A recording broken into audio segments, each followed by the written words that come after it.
Hi friends, home സൈഡിലേക്ക് എൻ്റെ എല്ലാ കൂട്ടുകാർക്കും സ്വാഗതം. അപ്പോൾ ഇന്ന് ഞാൻ നല്ല അടിപൊളി ഒരു വീഡിയോ ആയിട്ടാണ് വന്നേക്കുന്നത് കേട്ടോ. അപ്പോൾ വീഡിയോ കണ്ട് നിങ്ങൾക്ക് ഇഷ്ടപ്പെടുവാണെങ്കിൽ ഒരു ലൈക്ക് തരാനും അതുപോലെ തന്നെ എൻ്റെ ഈ കൊച്ചു ചാനലൊന്ന് സബ് ചെയ്യാനും തൊട്ടടുത്തുള്ള ബെൽ ബട്ടൺ ഒന്ന് അമർത്തി ഓൾ എന്നുള്ള ഓപ്ഷൻ ഒന്ന് എനേബിൾ ചെയ്യാനും മറന്നു പോകരുതേ. അതുപോലെ ഈ കൊച്ചു ചാനലൊന്ന് ഫോളോ ചെയ്യാനും മറക്കരുത്. അപ്പോൾ നമുക്ക് വീഡിയോയിലോട്ട് പോയാലോ.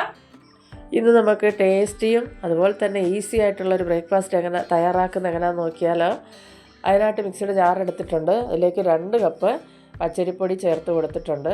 അതിൻ്റെ കൂടെ തന്നെ നമുക്ക് ഒരു 1/2 കപ്പ് കടലമാവും 1 പൊട്ടറ്റോ നമുക്ക് ക്ലീൻ ചെയ്ത് അതും ചെറുതായിട്ട് കട്ട് ചെയ്തതും അതുപോലെ തന്നെ ഒരു 3 വറ്റൽമുളകും കൂടെ ചേർത്ത് കൊടുക്കാം. ഇനി ഇതിലേക്ക് ഒരു ചെറിയ പീസ് ഇഞ്ചി ചെറുതായിട്ട് അരിഞ്ഞതും കൂടെ ചേർക്കാം. ഒരു തണ്ട് കറി ലീഫ്, ഒരു 1/4 കപ്പ് അധികം പുളിയില്ലാത്ത തൈരും കൂടെ ചേർക്കാം. രുചിക്ക് ആവശ്യത്തിനുള്ള ഉപ്പ്,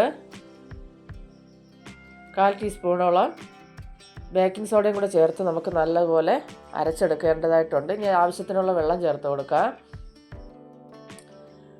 ഇതെല്ലാം കൂടെ നല്ലപോലെ നമുക്കൊന്ന് അരച്ചെടുക്കാം. ഇപ്പം നമ്മുടെ മാവ് ഇവിടെ റെഡി ആയിട്ടുണ്ട്. ഇനി നമ്മളിത് റെസ്റ്റ് ചെയ്യാനൊന്നും വെക്കുന്നില്ല.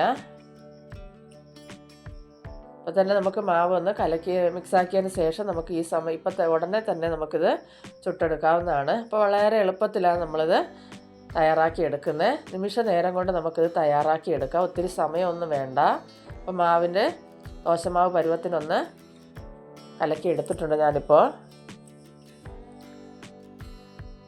ഇനി നമുക്കൊരു പാൻ അടുപ്പത്ത് വെച്ച് കൊടുക്കാം. പാനൊന്ന് ചൂടായി വരട്ടെ.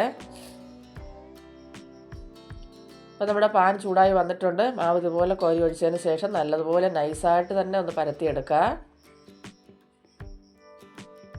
അതിനുശേഷം 2-3 മിനിറ്റ് ഒന്ന് വെയിറ്റ് ചെയ്യുക. മാവെല്ലാം ഒന്ന് നല്ലപോലെ വെന്ത് വന്നതിന് ശേഷം നമുക്കിതിലേക്ക് ഒരല്പം നെയ്യോ ബട്ടറോ നിങ്ങൾക്ക് എന്താണോ ഇഷ്ടം അത് ചേർത്ത് എല്ലാ ഭാഗത്തും ഒന്ന് മിക്സാക്കി എടുത്തതിന് ശേഷം നമുക്കിതൊന്ന് നല്ലൊന്ന് മൂപ്പിച്ചെടുക്കാം.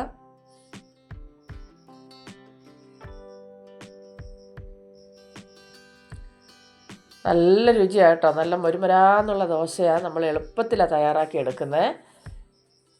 കാണുമ്പോൾ തന്നെ അറിയാമല്ലോ, നല്ല മൊരിഞ്ഞ ദോശ. അപ്പം ഞാൻ ഒരെണ്ണം കൂടെ നിങ്ങൾക്ക് കാണിക്കുന്നുണ്ട്. പരത്തുമ്പോൾ നൈസായിട്ട് തന്നെ പരത്തിയെടുക്കാം കേട്ടോ.